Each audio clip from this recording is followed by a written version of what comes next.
Bonsoir, mesdames et messieurs, ou bonjour selon votre zone géographique.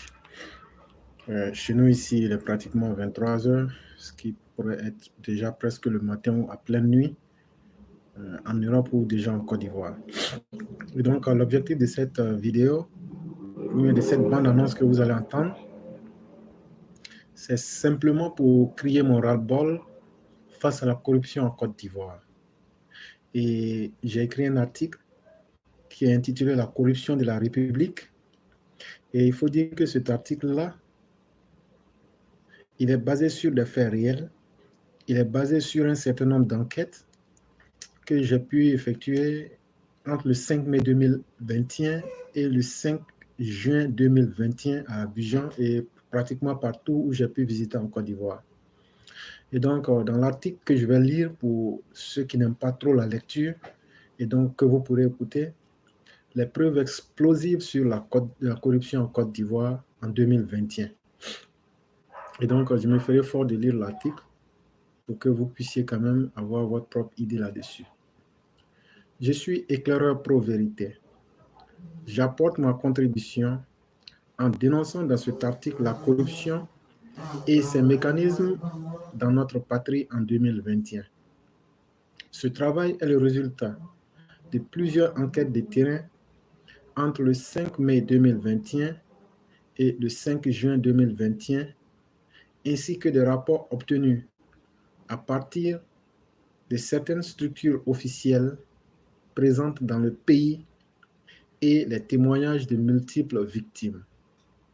La corruption a gangréné notre patrie à tous les niveaux.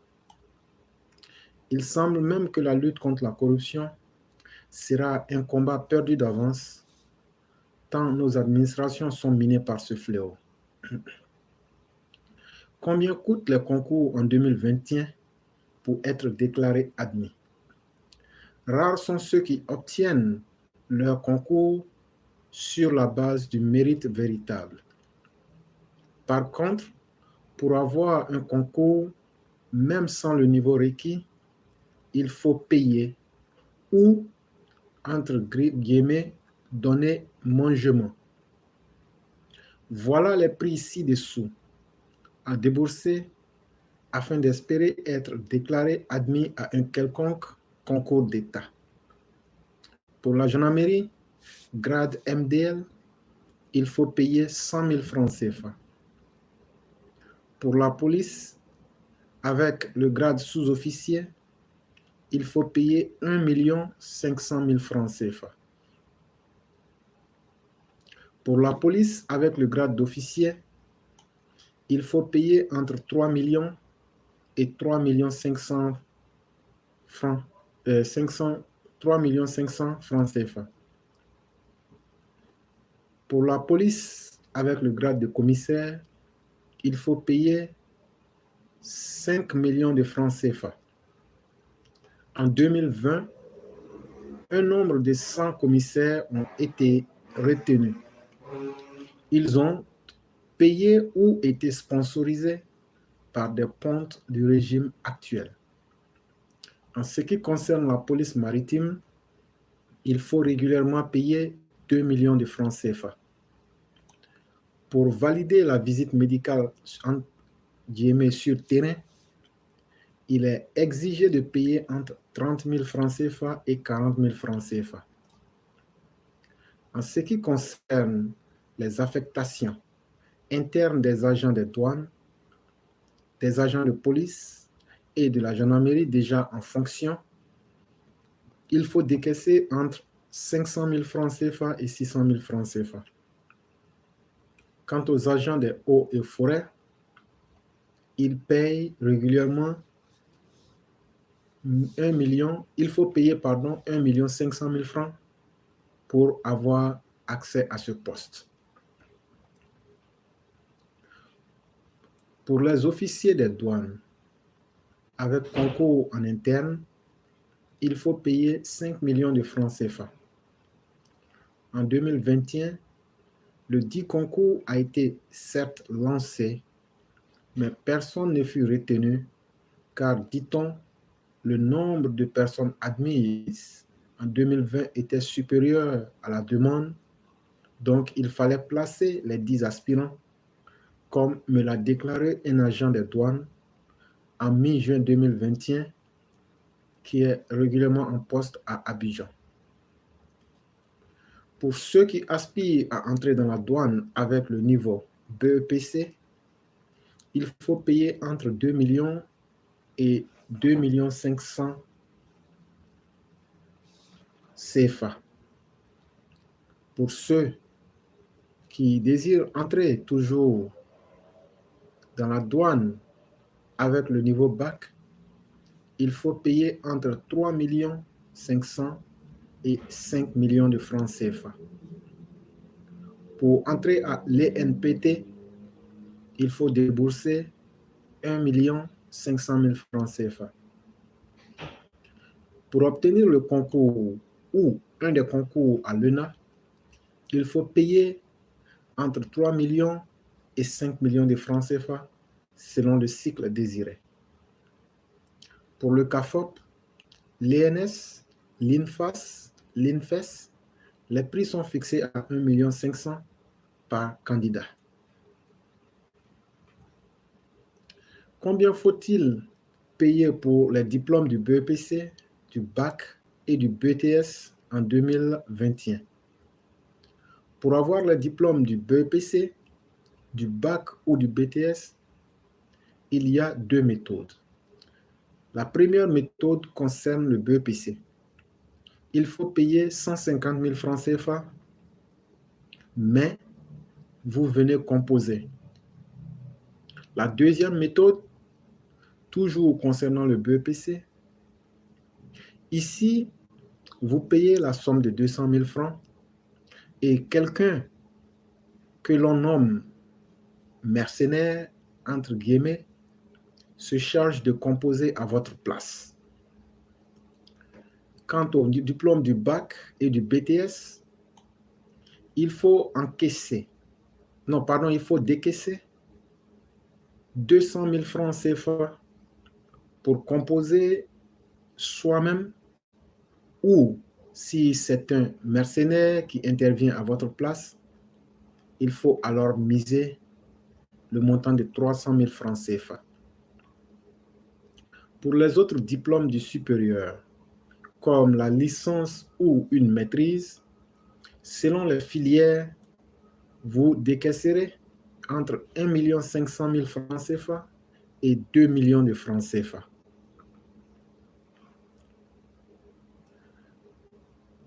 Autre stratégie de corruption en Côte d'Ivoire. À l'aéroport international Félix Houphouët-Boigny, si vous êtes un commerçant et que vous souhaitez ne pas dédouaner vos articles, il vous suffit de remettre entre 50 000 francs CFA et 100 000 francs CFA aux agents des douanes. Cette somme leur est remise juste après la sortie de l'aéroport afin d'éviter les caméras de surveillance. En général, les agents corrompus de l'aéroport Félix Houphouët-Boigny d'Abidjan aiment la liquidité en euros ou en dollars US. Pour faire rentrer illégalement un véhicule en Côte d'Ivoire, à partir des frontières terrestres de Noé, Guinée ou Angolo, si vous négociez bien avec un policier, il se charge de rouler la voiture jusqu'à destination moyennant un paiement de 150 000 francs CFA. Dans un autre scénario, lorsqu'un véhicule non dédouané est repéré par la douane en ville dans la circulation, afin d'éviter la fourrière, les agents des douanes acceptent d'empocher une somme variant entre 300 000 francs CFA et 500 000 francs CFA. Pour aller plus loin, avec l'aide des agents de la SICTA, on peut falsifier les données et les numéros de châssis des véhicules pour passer entre les mailles du filet. C'est la méthode dite Giacometti. Comment procède-t-il? Premièrement, l'usager indélicat se charge de changer son numéro de châssis avec celui d'un vieux véhicule, puis il se rend à la SICTA pour une pseudo-visite technique. Avec la complicité des agents de la SICTA, il paye entre 150 000 francs CFA et 250 000 francs CFA selon la marque et la taille du véhicule. Et cette somme, il la glissera dans le boîtier à gants du véhicule en visite technique. Après avoir pris le pot de vin, les agents de la SICTA complices font la mise à jour des documents. Vous voici présenter la méthode Giacometti. La situation n'est pas reluisante du côté de la justice. Au palais de justice, dès votre entrée, vous serez assailli par des démarcheurs, entre guillemets, qui vont proposer tous les services comme certificat de nationalité, casier judiciaire et autres à des prix 3 fois supérieurs au prix normal. Ces démarcheurs sont en complicité avec les agents du palais de justice, les magistrats et juges pour jouer les interfaces. Si vous suivez la voie normale, sans payer un radis à ces démarcheurs, votre document peut prendre des semaines, voire des mois avant de vous être délivré.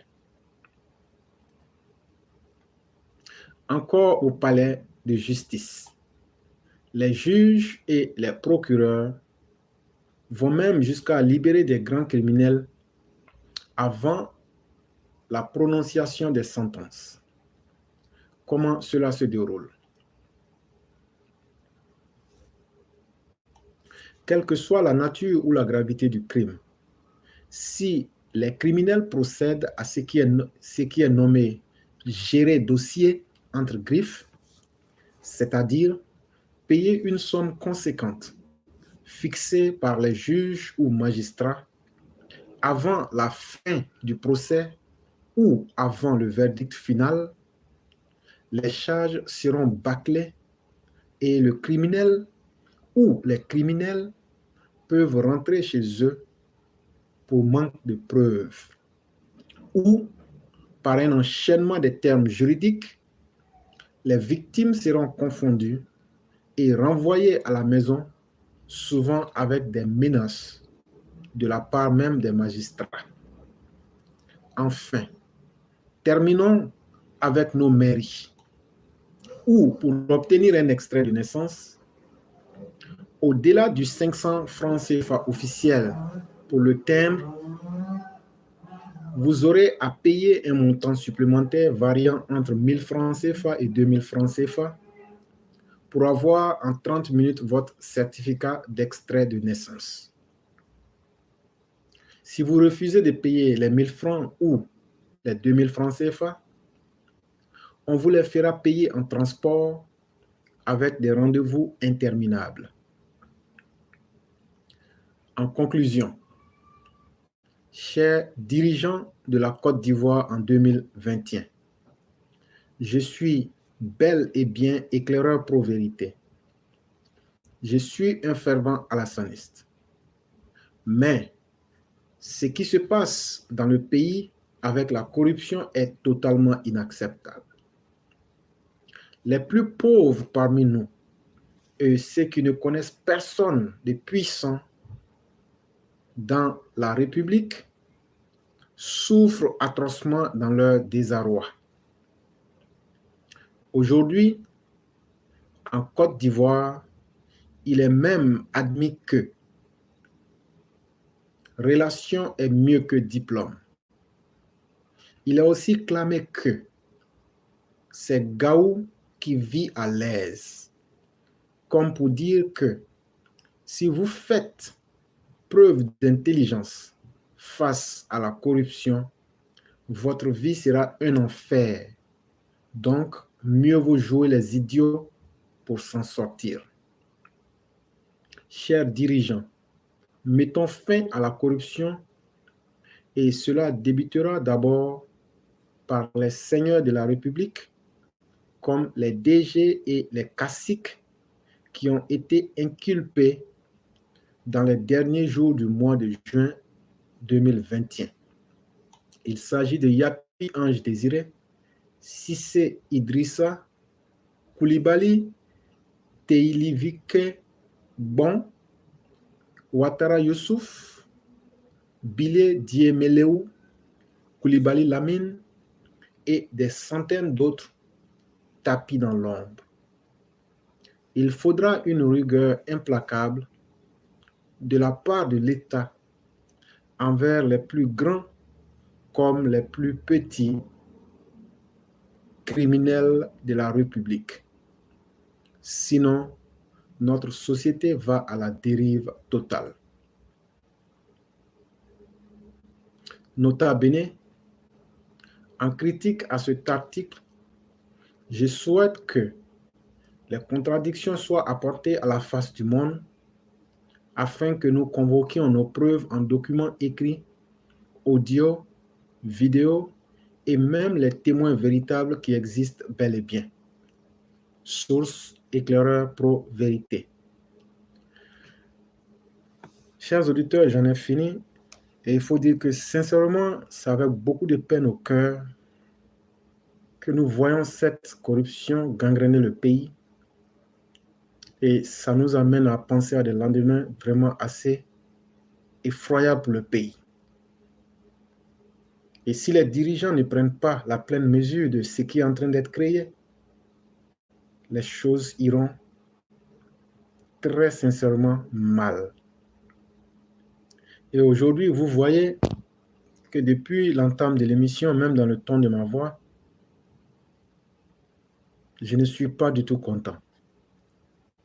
Et tout ce que je viens de dire, c'est basé sur des enquêtes personnelles que j'ai eu à effectuer depuis toutes les différentes zones que je viens de citer et visiter. Et aussi, c'est des enquêtes en interne à partir des différents secteurs comme la police, la douane et autres, que j'ai pu emmagasiner tout cela. Et donc, les preuves, nous les avons. Et tout ce que j'ai dit, si il y a des contre-vérités, vous pouvez venir, comme je l'ai dit, les exposer dans les commentaires, ou bien vous pouvez encore m'interpeller directement pour me dire que telle partie n'est pas en conformité avec la vérité. Mais toujours est-il que la corruption aujourd'hui fait la honte de la République. Comme le titre l'indiquait, corruption de la République. Chers dirigeants, réveillez-vous. Réveillez-vous parce que ça fait froid dans le dos. Et les mêmes conséquences étant les résultantes des mêmes actions, ne soyez pas surpris si vous ne vous levez pas pour prendre et engager avec des solutions radicales une lutte sans merci contre la corruption. Je crois que de ma part, et du mieux que je puis, j'ai parlé, j'ai averti, et on essaiera toujours d'aider le régime en place. Mais il faut dire qu'il y a certaines situations qui sont difficilement acceptables. Quand les plus pauvres parmi nous doivent encore s'endetter pour passer un concours d'État, est-ce que véritablement on donne la chance à tout le monde comme il se doit? Voilà autant de questions qu'il faut se poser. Et en tant que société, quel genre d'héritage voulons-nous laisser aux générations qui viendraient après nous? Si nous pourrissons notre société de la tête jusqu'aux pieds, de l'intérieur jusqu'à l'extérieur, quel espoir allons-nous laisser pour ces enfants, pour ces personnes innocentes? Si déjà, au début de leur vie, nous avons pourri toute une société, pour combien de temps encore la Côte d'Ivoire va-t-elle se donner le luxe de vivre dans son aveuglement, comme les deux sœurs Aola et Aoliba de la Bible? Je crois qu'à un certain moment, il ne faut pas tirer gloire du péché que nous commettons. Si vous lisez l'épître d'Ézéchiel 23, vous comprendrez très bien de quoi je parle. Chers auditeurs, c'est véritablement l'âme en peine que je vous parle aujourd'hui et je souhaite que les autorités prennent toute la mesure de ce que nous disons. Nous sommes fermement avec le gouvernement. Nous sommes fermement sur la lutte contre la corruption au sein de l'administration. Je suis en train de travailler, je te rappelle. SMS. Voilà. Désolé également pour les conditions dans lesquelles nous travaillons. Nos locaux définitifs sont en train de beaucoup de réflexion. Voilà, donc nous sommes dans un espace qui n'est pas forcément indiqué. Nous prendrons des mesures à l'avenir. Pour recevoir dans des conditions meilleures. Monsieur le directeur de cabinet, messieurs les directeurs, sous-directeurs, chefs des services, messieurs les membres du cabinet, chers amis et partenaires de la presse nationale et internationale, à l'entame de mes propos, je voudrais vous souhaiter la cordiale bienvenue dans les locaux du ministère de la promotion de la bonne gouvernance, du renforcement des capacités et de la lutte contre la corruption. Ce ministère est le vôtre. Dans le cadre de nos actions et de nos attributions, nous aurons de fréquentes rencontres parce que la question de la lutte contre la corruption nécessite une belle synergie et une complicité entre les médias et le ministère, les médias et les services publics. Mesdames et messieurs de la presse, en vous conviant ce matin à ce point de presse, le département ministériel que le président de la République, son Excellence M. Alassane Ouattara, sur proposition de son Excellence M. le Premier ministre Patrick Hachi, a bien voulu me confier, notre département ministériel, disais-je, souhaiterait dévoiler aux Ivoiriens et à l'ensemble des populations vivantes en Côte d'Ivoire la conduite d'opérations de vérification dénommée Opération Coup de poing au sein des services délivrant, des structures délivrant des services publics à fort soupçon de corruption. Pour mieux appréhender l'opération, je vous parlerai de son contexte, de la conduite du processus, des secteurs visés et enfin des perspectives. Sur le contexte et la justification, la corruption, vous le savez, constitue un défi important pour la bonne gouvernance, pour la croissance économique durable, la paix et le développement des pays africains et en particulier de la Côte d'Ivoire. La Banque africaine de développement estime que chaque année, 148 milliards de dollars sont perdus en Afrique du fait de la corruption. Et des observations que nous recevons assez régulièrement de nos partenaires économiques et financiers indiquent que par l'effet de la corruption, la Côte d'Ivoire perd des milliers de dollars qui auraient pu servir aux infrastructures sociaux de base, qui auraient pu servir à un développement économique beaucoup plus équilibré. La volonté du gouvernement ivoirien de promouvoir la bonne gouvernance et de lutter contre la corruption s'est traduite par le renforcement du dispositif institutionnel et juridique de prévention et de lutte contre la corruption et les infractions assimilées, la ratification d'instruments et l'adhésion à des mécanismes internationaux de promotion de la bonne gouvernance et de la lutte contre la corruption. Ainsi, dans le cadre du renforcement de la lutte contre la corruption, le ministère de la Promotion de la bonne gouvernance, du renforcement des capacités de la lutte contre la corruption, créé le 6 avril 2021, a lancé il y a quelques mois, en collaboration avec des structures spécialisées, une série d'opérations de démantèlement d'actes de corruption dans les structures délivrant des services publics fréquemment utilisés par les populations. En effet, bien que la Côte d'Ivoire ait gagné depuis 2013 9 points dans le classement de Transparency International, la perception des Ivoiriens en matière de corruption ne s'est pas améliorée selon les résultats du sondage Afrobarometer. La conduite d'opérations coup de poing visant à mener des investigations dans les structures délivrant des services publics permettront de soulager le quotidien des Ivoiriens en freinant les formes de corruption les plus pernicieuses dans les structures visitées, en dissuadant la poursuite d'actes de corruption dans les autres structures délivrant des services publics et en améliorant la perception des Ivoiriens sur les efforts entrepris par le gouvernement. Le processus de l'opération coup de poing en tant que tel. La conduite de ces opérations coup de poing s'inscrit dans le cadre des résultats 1 et 3 de la feuille de route 2021 du ministère. Ces résultats visent à dissuader les acteurs de la corruption et à renforcer la relation de confiance entre l'État et les citoyens. Dans sa conduite, la démarche comprend 3 volets. Un premier volet est la phase de préparation des opérations. Le deuxième volet, la phase de mise en œuvre des opérations.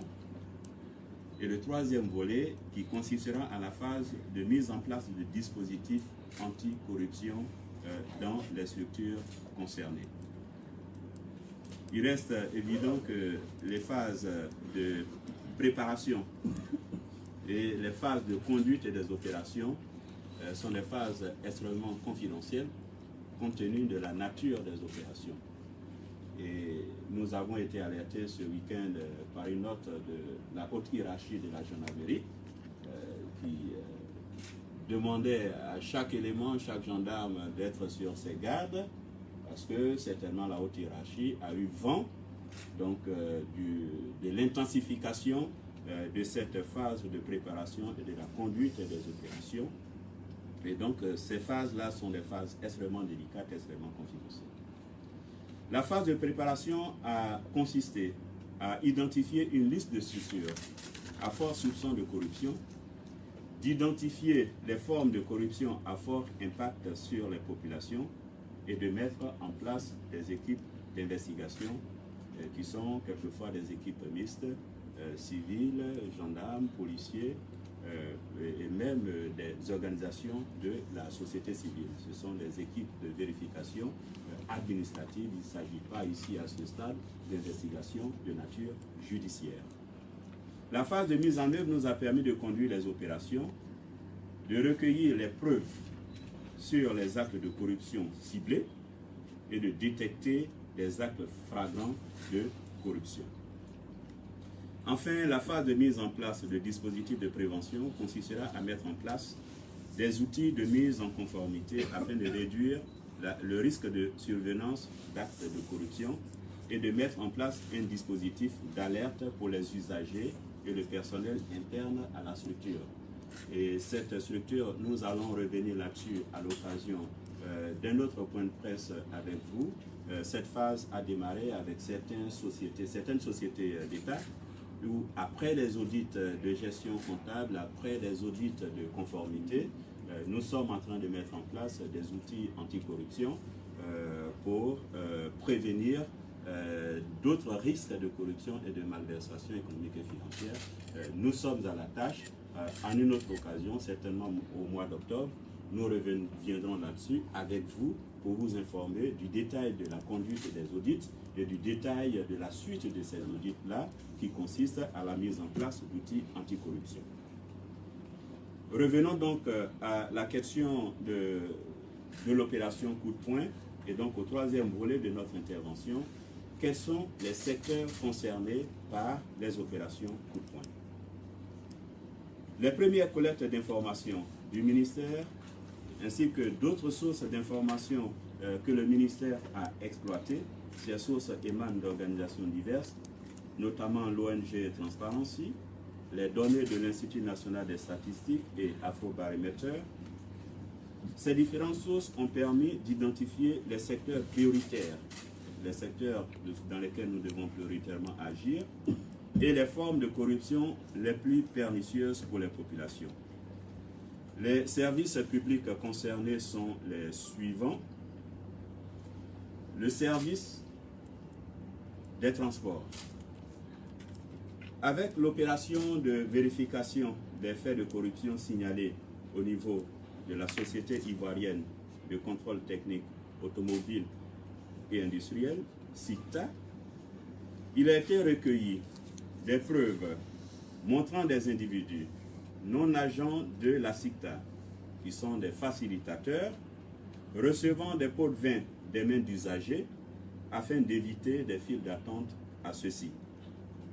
Recevant des pots de vin afin d'éluder les pénalités de retard, recevant des pots de vin afin d'assurer un passage avec succès lors du contrôle technique, quel que soit l'état du véhicule. Une autre opération de vérification d'allégations d'extorsion de fonds par des agents de sécurité, police et gendarmerie confondus, lors de contrôles routiers, nous a permis de recueillir des vidéos montrant des agents de police et de gendarmerie recevant des sommes d'argent des mains d'usagers. Ces vidéos sont disponibles et au nom de la confidentialité, au nom du principe de la présomption d'innocence et de la protection des données personnelles, ces vidéos ne peuvent pas être mises à la disposition de la presse, mais ces vidéos sont transmises aux autorités judiciaires concernées. Enfin, il a été constaté des tracasseries routières en lien avec le convoyage des produits vivriers. À cet effet, je vous fais remarquer qu'une collecte de données sur le terrain nous a permis d'avoir une idée des sommes payées par les commerçants. Ainsi, à titre d'exemple, sur l'axe Iré-Abidjan, le commerçant marchand de produits vivriers doit s'acquitter d'une somme totale de 20 000 francs répartie entre les différents barrages pour espérer voir sa marchandise arriver à destination. Sur l'axe Bandjaï-Abidjan, l'opérateur doit débourser à peu près 42 millions. Et là, nous parlons des taxes indues prélevées par les agents de contrôle policiers et gendarmerie sur le convoyage des produits vivriers. Donc sur l'axe Bandjaï-Abidjan, l'opérateur doit débourser 42 000 francs. Même cas de figure entre Boisflé et Abidjan, où la moyenne à payer est de 17 000 francs par camion. Et nous avons, mesdames et messieurs, plusieurs exemples de cette nature. Vous conviendrez avec moi que ces pratiques ont un effet certain sur l'augmentation des prix des produits de consommation, des prix des vivriers. Nous avons assisté il y a peu une sorte de malaise au sein de la population sur l'augmentation subite des denrées alimentaires, des produits vivriers sur le marché. Eh bien, ces formes de corruption, de harcèlement, de tracasserie, d'extorsion de fonds sur les marchandises, sur le vivrier, en sont en partie responsables. En clair, le racket a un lien sur la vie chère, plus les transporteurs subissent des tracasseries routières, plus cela se fera sentir sur les ménages et le quotidien des populations. Il faut noter également que des soupçons de forte corruption pèsent dans certains services publics, dans lesquels les vérifications aussi se feront afin de démanteler les réseaux. Les vérifications sont en cours et une fois que ces réseaux démantelés, une fois que ces données disponibles, nous les partagerons avec la presse. Dans le secteur de l'éducation notamment, il est fait état de pression pour le paiement de pots de vin pour l'obtention, pour l'orientation d'élèves lors des affectations dans les écoles d'enseignement privé. À cela s'ajoute l'affectation d'élèves fictifs dans les grandes écoles privées, permettant ainsi de détourner les fonds ainsi libérés, sans oublier le paiement des pots de vin aux surveillants lors des examens à grand tirage. Au niveau de la santé, il est dénoncé le paiement de pots de vin pour accélérer la procédure ou obtenir l'accord d'enregistrement d'un médicament, outrepasser le contrôle qualité ou obtenir la certification de bonne pratique de fabrication et la facturation de soins réputés gratuits dans les hôpitaux publics. Au niveau de la justice, il est aussi fait cas de soupçons de paiement de pots de vin aux démarcheurs pour accélérer le traitement des dossiers lors d'établissement d'actes de justice. Il est également fait cas de paiement de pots de vin moyennant abandon de poursuite ou prononciation de peines beaucoup plus légères. Et enfin, au niveau de la construction, les soupçons de paiement de pots de vin afin d'acquérir le permis de construire ou de modifier la propriété d'un arrêté de concession définitive. Toujours au niveau du secteur de la construction, il est fait cas de paiement de pots de vin aux responsables ou élus de collectivités afin d'acquérir des parcelles sans passer par la procédure formelle et non dénoncée. Donc l'ensemble de ces données sont issues de nos propres recherches, mais également des données disponibles au niveau de l'indice de corruption de Transparency International, mais également au niveau du diagnostic de corruption mené en 2013 par l'Institut national des statistiques. Quelles sont les perspectives? Les résultats de ces investigations, mesdames et messieurs, ont été transmis aux autorités compétentes. En ce qui concerne plus spécialement les forces de défense et de sécurité, police et gendarmerie, le commissaire du gouvernement a été saisi par nos soins. J'animerai, mesdames et messieurs, avec M. Ange Kessi, commissaire du gouvernement, le vendredi 17 septembre prochain, une conférence de presse afin de vous communiquer l'ensemble des informations sur l'ensemble des poursuites qui ont été engagées, les acteurs, l'état de la procédure, le nombre de personnes, de gendarmes et policiers impliqués dans les cas de fraude, de racket et de corruption. Vendredi 17 septembre prochain. En outre, en ce qui concerne les fonctionnaires et agents de l'État civil, l'ensemble des dossiers en nos possessions ont été transmis au préfet de la République, aux autorités compétentes à cette fin pour engager des poursuites pénales.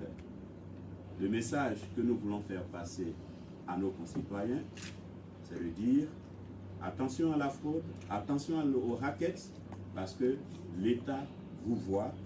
Le dispositif à cette fin a été déployé par le ministère de la bonne gouvernance, du renforcement de capacité et de la lutte contre la corruption en vue de renforcer les situations, en vue de renforcer la détection des actes de corruption. Parce que la corruption est une opération secrète, occulte, clandestine, qui peut prospérer tant que l'auteur pense qu'il ne peut pas être vu, il ne peut jamais être identifié. Mais à travers ces opérations coup de poing, un dispositif a été mis en place en vue de détecter et d'autres dispositifs sont en cours. En temps opportun, nous allons vous parler de ces dispositifs, de ces plateformes de dénonciation des actes de corruption, de la question également de la protection des lanceurs d'alerte, qui sont des questions connexes. Nous travaillons à toutes ces questions qui viendront donc compléter ce dispositif dont le but est de dire désormais l'État a un regard sur vous, l'État vous voit. Je vous remercie pour votre bienveillante attention. Merci.